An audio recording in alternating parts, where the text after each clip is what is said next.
আসসালামু আলাইকুম রহমতুল্লাহি ওয়া বারাকাতুহু। গুড মর্নিং ডিরেকশন সম্মানিত দিনেশ্বর বিজনেস পার্টনার, আপনারা কেমন আছেন? আলহামদুলিল্লাহ ভালো আছে। আজকে শুক্রবার, তো আজকে আমাদের ছুটির দিনে আমরা এখন বাহারাইন ডিরেকশন অফিসে অবস্থান করতেছি। দেখেন কিভাবে অসংখ্য লিডাররা যার টিমকে সময় দিচ্ছে এবং সবাই বিজনেস নিয়ে কিন্তু কথা বলতেছে। এটা হচ্ছে হল রুমের মাঝে অনেক আমাদের লিডাররা কিন্তু মিটিং করতেছে।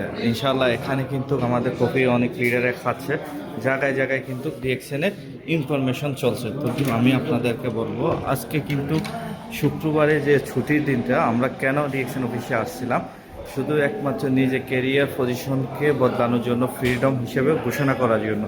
তো দেখেন এখানে কিছু ইউজেবল প্রোডাক্ট আছে, যেগুলো সাবান, শ্যাম্পু, টুথপেস্ট, অয়েল, চা, কফি, যেগুলো আপনারা এখানে ডিসপ্লেতে দেখতেছেন। তো এই প্রোডাক্টগুলো ব্যবহার করার মাধ্যমে আপনার যদি আনলিমিটেড ইনকামের রাস্তা চলে আসে, তাহলে এখানে লসের কি আছে? তো আমি সবাইকে রিকোয়েস্ট করব, ইনশাআল্লাহ আপনারা যেখানে আছেন না কেন শুক্রবারটাকে স্পেশালি কাজে লাগাবেন। আসসালামু আলাইকুম রহমতুল্লাহ।